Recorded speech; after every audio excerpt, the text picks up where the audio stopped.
How's everyone doing today? Hope your day's good. Just wanted to go over some purchases I've made over the past about 2 months. Started working on typeset. I try to keep the price point at $50 and a grade of 65 or higher and from 1964 or earlier. Really tough to get coins in raw condition that well and then get them graded. You're already losing money. So already buy them pre-graded under that price point. It just seems like a formula for these coins to go up in the future. Here's a relatively cheap one. This was only $30. This is a MS66 1944 Mercury dime. Just look how beautiful, how clean that is. Sorry, I can't get too good of a focus on that. There we go. Bag doesn't really help either. But it's really hard to find dimes, Mercury dimes of this quality, and it's already graded, ready to go. All right, got a Franklin $50 in MS65 from PCGS from 1963. I think that was just about $50. It looks like slightly off center too on the back, a rotated diamond. Not really much of an error, but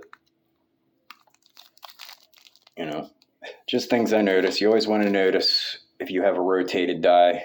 It's a pretty decent error. You can sometimes get double, sometimes more than that.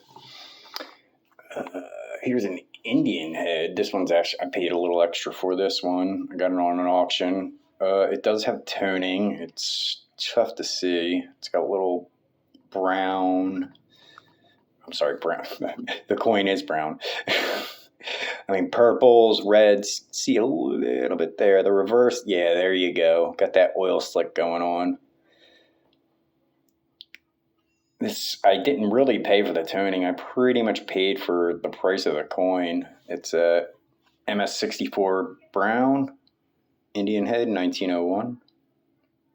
You can see it. Great detail in that coin. This one I'm not too happy with. This is I got it at a good price, but you can see some roll marks on the side of the coin there, even though it's a 64. It's all right. I don't mind. Like I said, got it at a good price.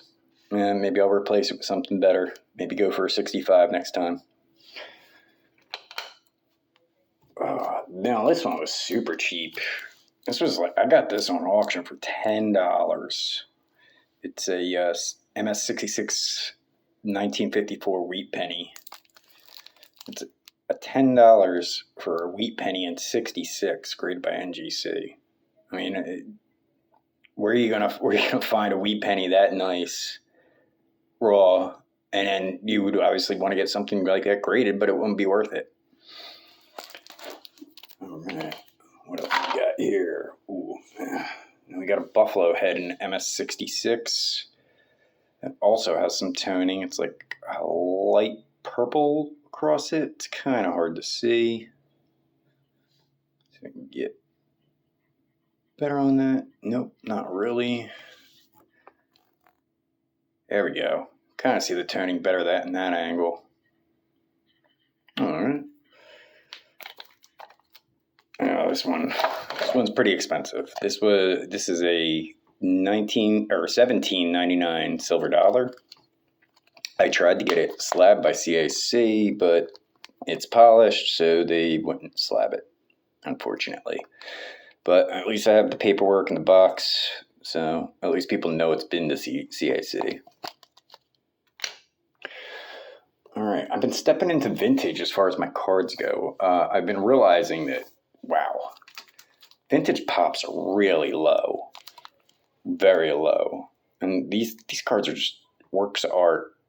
This was my first vintage card ever. It's a T206, a Fred Clark, Pittsburgh Pirates, Hall of Famer.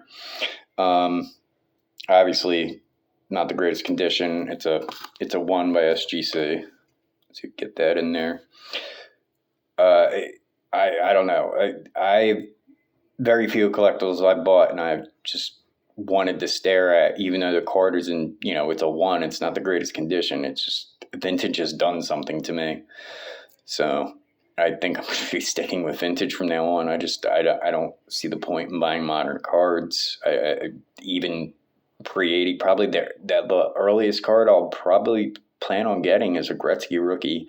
And with the recent haul that was found with the sealed box and everything, I'm going to wait till all that stuff hits the market because, I think that's going to increase the population count of the Gretzkys. And as far as vintage goes, Gretzky rookie does have a high pop count for a vintage card. So I'm just going to hold off on getting a Gretzky for a while, let the market settle out on that. And this is a 33 Goudey. This is my first 33 Goudey. Not really know who George Blayholder is. I just got a certified card for a decent price, so I just went with it because I wanted my first Goudey. I have to look up 100-year anniversaries, but the 33 Goudey 100th anniversary, I know it's 9 years away, but that might be a huge bump. I know it did a lot for the 21 piece dollar. And finally, I just got this at a really good auction price. It's the emergency Silver Eagles from the pandemic year. I hear these are very rare, and the price crashed through the floor. I didn't pay the prices when the people did when they first came out, but they're eventually going to disappear. And I believe, just a year or so, this will probably go back to the original prices that were, or not the original prices when they first came out.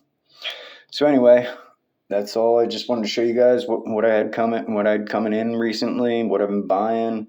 I'm going to be stepping up the value I put into some things other than the typeset. I kind of don't want to be spending less than $500 on anything from now on. Anyway, like, comment, subscribe. Thanks a lot. Catch you guys later.